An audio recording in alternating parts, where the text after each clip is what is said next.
Some of you may remember the coverage of the double homicide out of Moab because it happened around the same time as the Brian Laundrie and Gabby Petito case was going on in the same area. And it was so weird to me, so ironic that all four of these people had connections to not only Moab, but also an organic grocery store like Moonflower. Shout out to Court TV for posting a little discussion about this.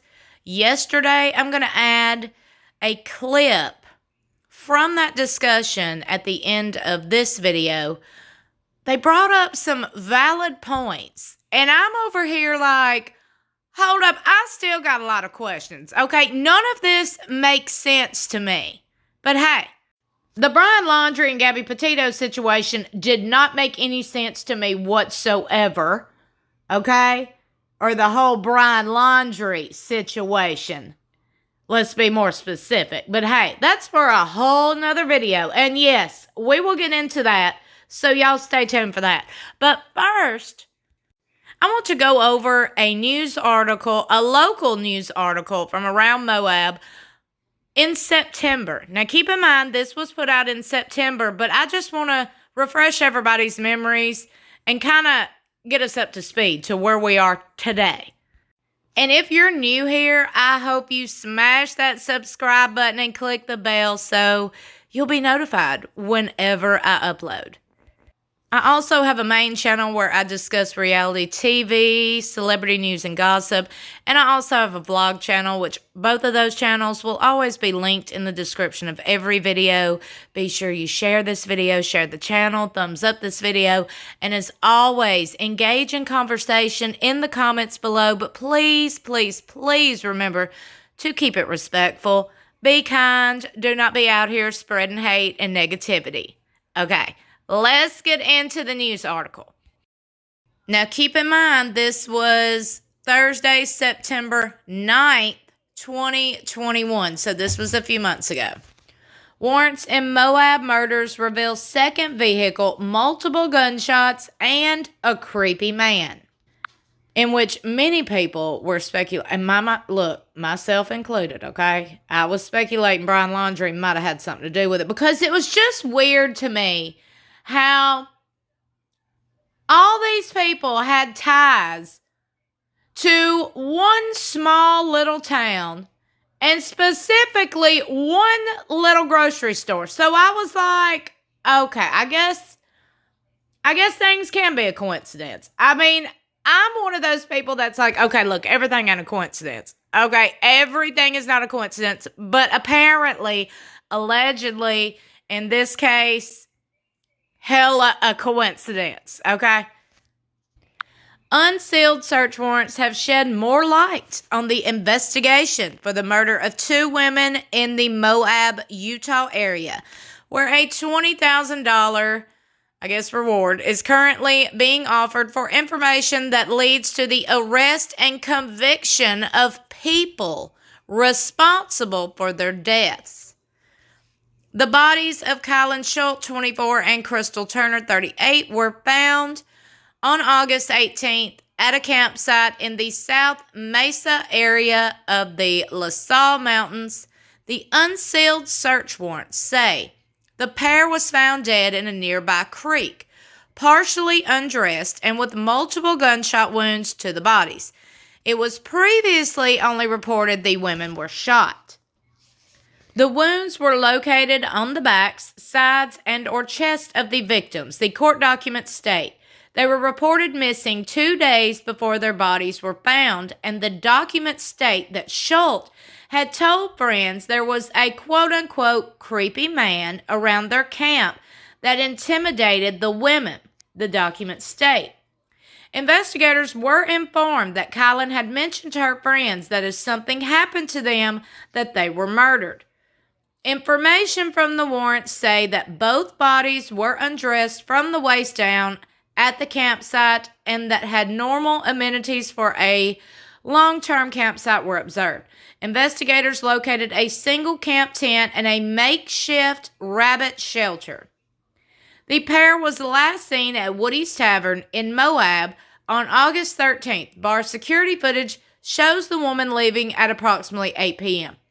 Now, as you know, it was previously reported that Brian Laundrie and Gabby Petito were also at Woody's Tavern in Moab. Y'all, the coincidences that surround this and the dots that you can connect to both cases, mind blown. I mean, it's just mind blowing to me. It really is. But I guess, like I said, coincidences happen. A lot of coincidences happen. Police seized a Kia Sorento from the campsite where the women were found dead, but also obtained a search warrant for a second vehicle, a 1987 Ford Econoline van that was left in a parking lot in Moab and was towed. With a warrant, they searched the van where documents detailed that investigators found a journal, a Bible, newspaper clippings, miscellaneous mail, and pay stubs for the two victims, as well as mail for a family member of one of the women, notes with phone numbers, and other handwritten information. Some of the paperwork indicated the women had a storage unit that the family member helped pay for. Police contacted the family member who lives in another state. He told investigators the women shared custody of the storage unit and had access to it. He also granted police permission to search the storage unit to help the investigation of the double murder. Now, officials with the Grand County Sheriff's Office said they believe someone killed the women and fled the area. Y'all, fast forward to yesterday. I'm about to play the video clip from Court TV. Shout out to them again. I just want y'all to take mental notes of a lot of things. And if we can take anything away from these cases, we need to always be aware of our surroundings. Always. And look, as a country woman, as a southern woman, as a backwoods lady, I would highly recommend having something to defend yourself. I mean, in situations like this can happen. And I know a lot of people, most people out there are like, well, it can't happen to me. It can't happen to me. It can happen to anybody, anywhere. My best friend was kidnapped and took from me. Myself, her family, everybody that loved her. She was such a loved person. Nobody expected anything would ever happen to her like this because she was so loved. Well, some creepy man came up and proved us all wrong. Anything can happen. Anything to anybody. Nobody is immune to tragic events.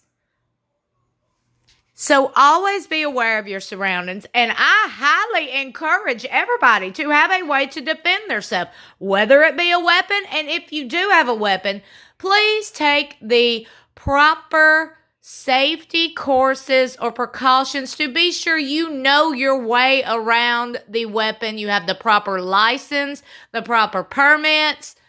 Y'all, today's day and age, you never know about people. People are doing the absolute most, and they don't care. They do not care. It's up to us to be out here and protect ourselves and our family, our loved ones. Now, I'm about to attach the Court TV clip here. Please leave your thoughts and opinions in the comments section below, and remember to keep it respectful. With positive vibes and nothing but joy in her smile, to Bridget Calvert, her niece Kylin Schulte was a ray of light. Her having such a beautiful soul, to see it complemented with someone like Crystal, that they could really enjoy life and do it together. Kylin and her wife, Crystal Turner, got married 4 months ago, loved living van life, and called the outdoors around Moab home. Many people knew the couple around town, which is why when the two were no-call, no-shows to work, it was clear something was wrong. The family, all out of state, say police searched, but it wasn't until an acquaintance drove out to the South Mesa area in the LaSalle Mountains that they discovered the horrifying news. She was on the phone with my brother when she pulled up to the car. She looks at the site and sees a body and tells my brother that he sent a text that said it's Kylin and Crystal. The Grand County Sheriff's Office confirmed the two women were shot and killed, they believe, by someone else. The evidence that we've gathered at this time, that's what it's led us to believe was an isolated incident. That's all they can say for now. Bridget explained how friends told them the couple mentioned a man creeping them out near their campsite. Saturday that they met up with, they said they were going to go move. They were going to pack up and move their campsite.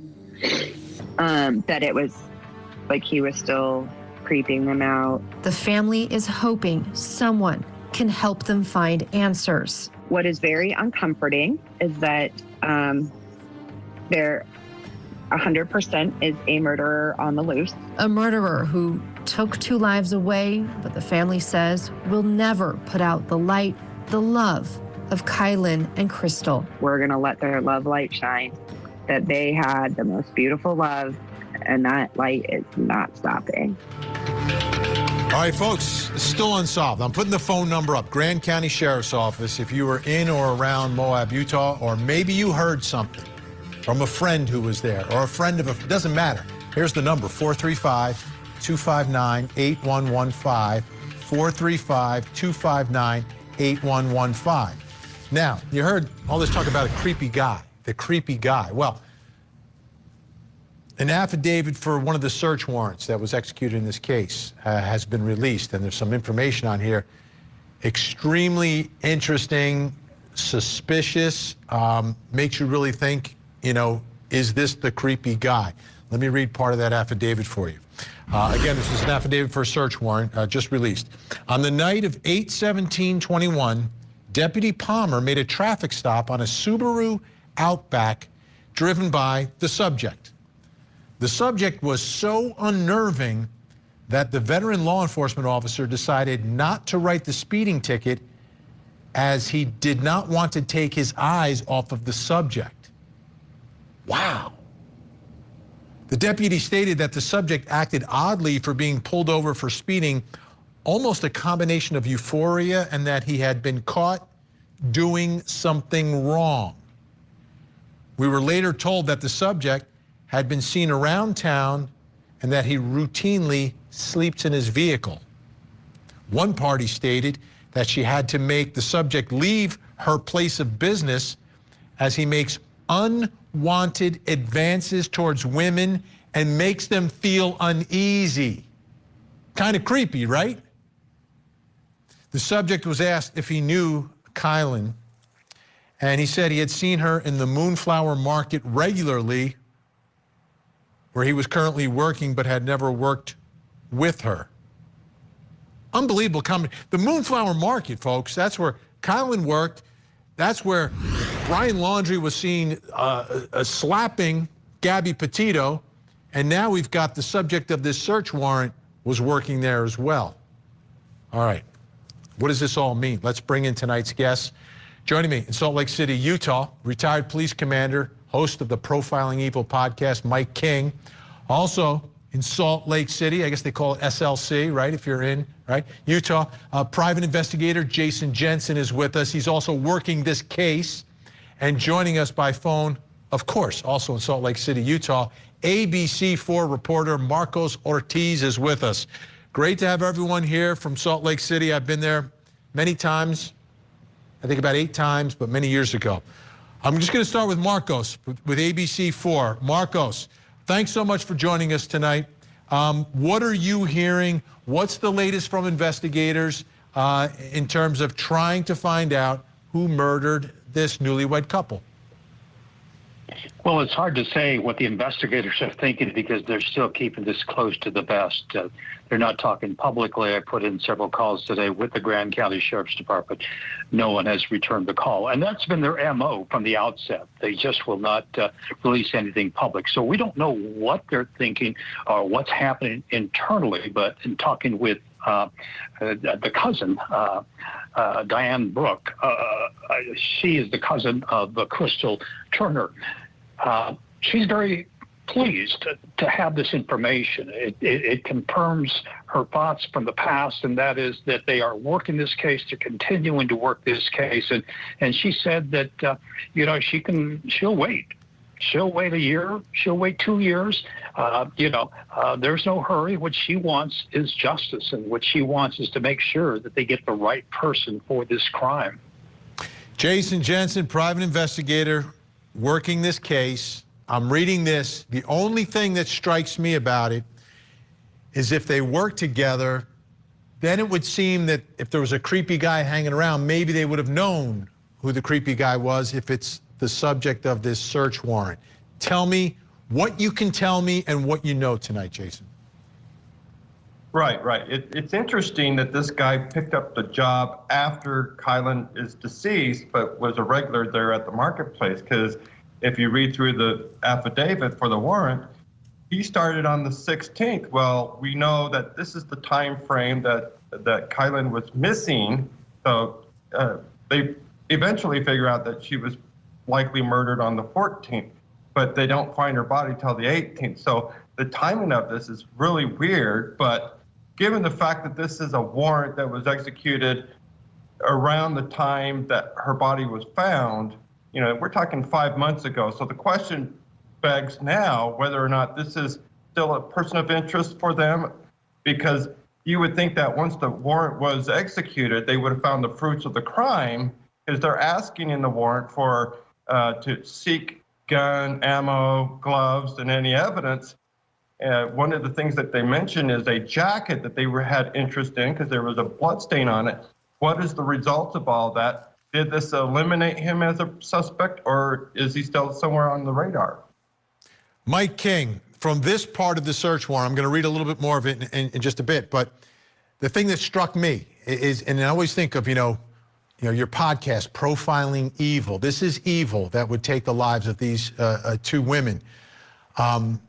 This veteran law enforcement officer is making a traffic stop and is so unnerved, doesn't want to leave to write the speeding ticket. That tells me volumes about how creepy this guy was. I think if you talk to any police officer, they've all probably experienced a similar dynamic where they just have shivers running up and down their spine saying something's not right and I need to keep my eyes on this individual. I had flashbacks as you were reading through that, Vinny, of interviewing a couple of serial killers in particular who would get euphoric, and you used the word, and they used the word in the affidavit, euphoric feeling. They would get euphoric as they were kind of visualizing and reliving the experience of committing a homicide. Now, this is a couple of days after, if Jason's got the times dialed in right, and he's been, right on the ground there working with the family and with law enforcement. But that is a really peculiar term, and it's something that I've witnessed a number of times where I've seen them, especially if you get a predator who's reliving the experience and talking through the experience. Now, on the flip side, it could be a red herring. I've been pulled over. I've never been euphoric about it, but my pulse has been running, and I've been dealing with law enforcement my entire life. So it's hard to take that and go too far with it. It's going to be really interesting to see what additional information comes out. And I got to hand it to Sheriff White and his team down there. I worked homicides when I was running cold cases for the Attorney General. I worked homicides with Sheriff White on a number of occasions, and I know that he's very good at what he does. But putting a case like this together really takes a long time, as you well know, Vinny, and we all have to be just a little bit patient when we don't want to be, in hopes that they put all the puzzle pieces together so that it's a case that really sticks and they're able to get a conviction when the day comes. All right, Mike King, I heard you say you want to hear some more. Let me get to more of this affidavit. Good, let's do it. Because there is more, folks. Wait till you hear this. Okay. The subject was asked if he knew his whereabouts for Friday night, Saturday night, or Sunday night. He could not give any times and stated he would travel to a spot that he often slept at as it was away from people. That's creepy. Described the location that he would normally sleep at as 100 to 300 yards up the loop road from the Moab overlook on a dirt road, and that he had left a blanket there. He had no one to corroborate his story or his location.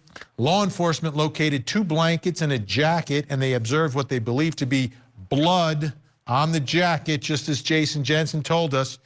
This location would cause Kylin and Crystal to pass it on their way to their campsite. They've got to go past this location. This location is 8.8 miles via the road from the scene where Kylin and Crystal were found, but is less than 4 miles if a straight path is taken. Marcos Ortiz, ABC4 reporter in Salt Lake City, Utah. I know you've read through this affidavit. What are some of the questions that you have tonight after reading through this? Well, I agree with you. There's a lot of things when I read through this. It just struck me every time I read one sentence and then another. It was like creepy. This is not normal.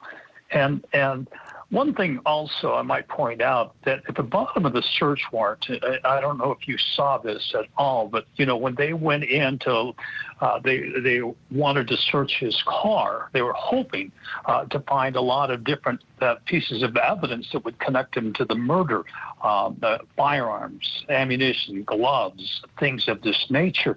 But when you read the return search warrant, these are the items that, and Mike, you can verify this, the return search warrant is what they actually found.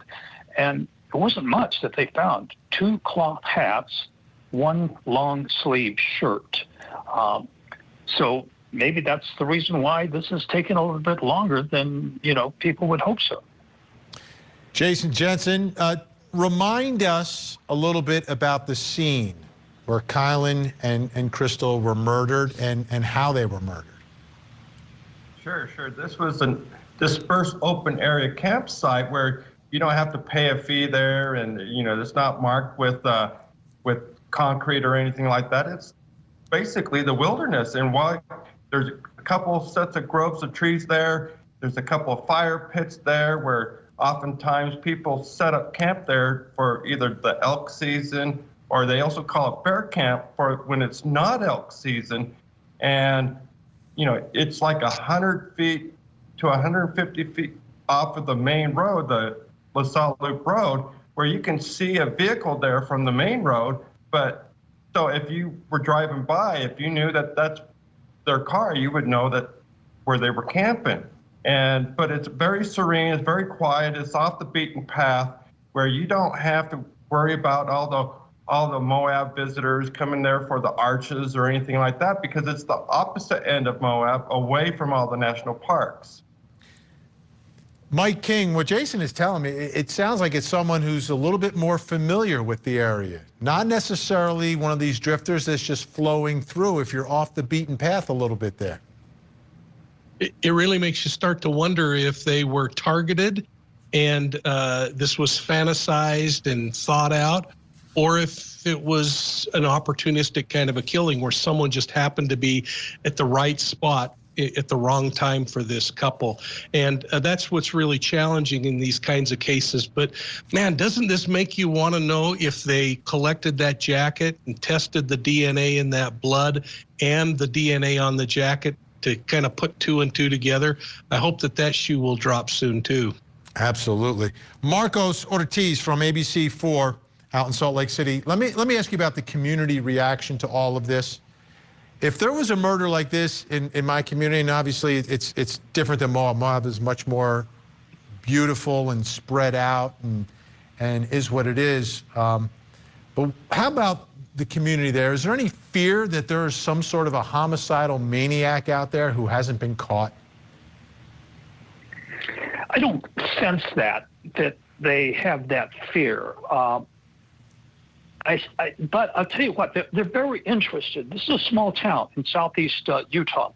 And unlike Salt Lake City, when there's a homicide here, it's a major city. It's the biggest city in Utah. And it just is kind of like you don't have that kind of reaction that you have in a small community.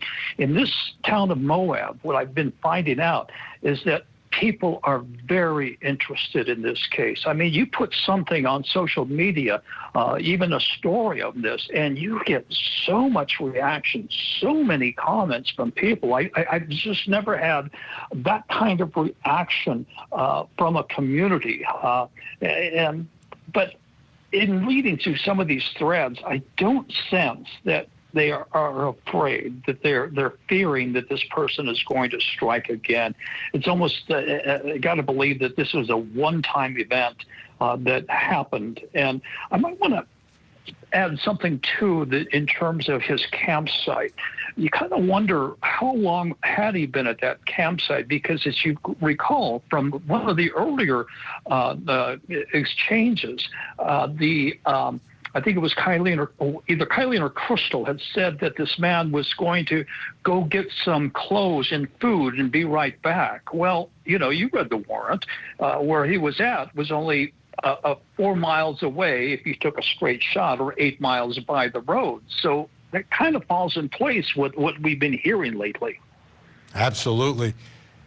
Jason Jensen, I want to get back to that Moonflower Market.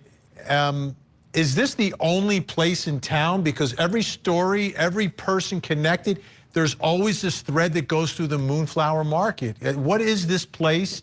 And is it like the only place in town? No. When it comes to Moonflower, it's more of an organic and like more similar to like a Whole Foods market. There's other markets there. There's a city market, and you know, there's all the convenience stores, but it's a very small town, so they really consider themselves blessed that they would have like a organic food market. But it is that kind of a community, though. They're more organic. They're more into being healthy eaters rather than fast food. There is a McDonald's, but that's about it. Right in line, though, with the life that Kylin was living, to work there and then to live this van life and enjoy the outdoors. Now, this right here, this video made me wonder, because this is the first time I have heard about this guy, this specific guy. I've always heard about the creepy man, but I didn't know they had pulled somebody over and had somebody in mind. Y'all, let me know your thoughts and opinions in the comments below. Please subscribe, and let's pray for justice for these ladies and their families.